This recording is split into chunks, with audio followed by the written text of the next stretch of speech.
दिन है माकड़ धरिया चेष्टा कर उत्पात करुच्ची समस्त कामुड़ी 10-15 जन को कामुड़ सारा आउ से धरी पार नथिले आमर वन विभाग आसिकी फेरिकी जाइथिले तापरे लोक भी प्रयास चलैचंती धरिया पई धरी पारलेनी लास्टर एमएलए को जना हला एमएलए आस्तिले आउ आसिकी से माने समस्ते पुलिस भी आस्तिले कहले से आज सकाळे से माने गुड़ौले बोधे तेंतुलिया आड़े सी केमती नुचिकी पलि आसी आम बाड़ी पटे आम घर भितर पशिगला तापर आम खबर देल जमी से मैंने आसिकी धरिले इंजेक्शन देले तापर से ताको बेहुश होला परे धरले एबे केमती लागुची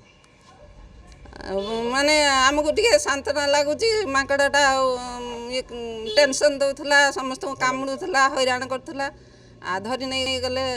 टेंशन रु फ्री हेल विधायक को धन्यवाद दूची। ये माकड़ दीर्घ 1 मास धरी रज पाखु रजर प्रथम दिन पाखु प्रथमे आम घरे रोथुआ जने भड़ाटिया पिला छोट छुआ को 6 वर्ष कामुड़ा ताकू मेडिकल को नहीं भल करके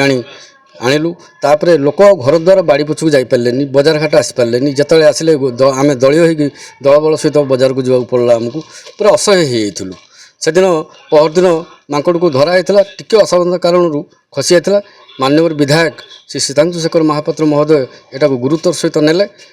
एवं वर्षा होता सत्वे पहरदिन आसी प्रशासन को रेंजर को कड़ा निर्देश देले जे माकड़ को धरी मत रिपोर्ट दियो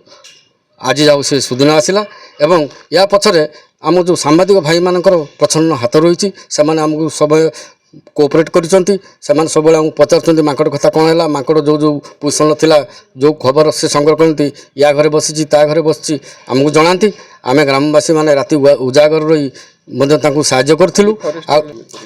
फरेस्टर आम ग्रामवासी कोऑर्डिनेशन ले माकड़ आम घर पाखर साइड घर को पशिगला जहाँद्वारा कि ट्रांकुलाइज करने सुविधा है एवं से ट्रांकुलाइज कर माकड़टी को रेस्क्यू कर वन विभाग हस्तांतर कर दिया माकड़ प्रति ठीक अच्छे ट्रांकुलाइजर तो साधारणतः बेहोश रहे कारण जीवजंतु से बैट करते से प्रक्रिया है ट्रांकुलाइज करवा 23 जन कटक भुवनेश्वर मेडिकल पहुँची आज आम बहुत आश्वस्त धन्यवाद सबुठ दमु माननीय विधायक सीतांशु महापात्र को से बहुत गुरुत्व नहीं कर आज हृदयंगम करूँ।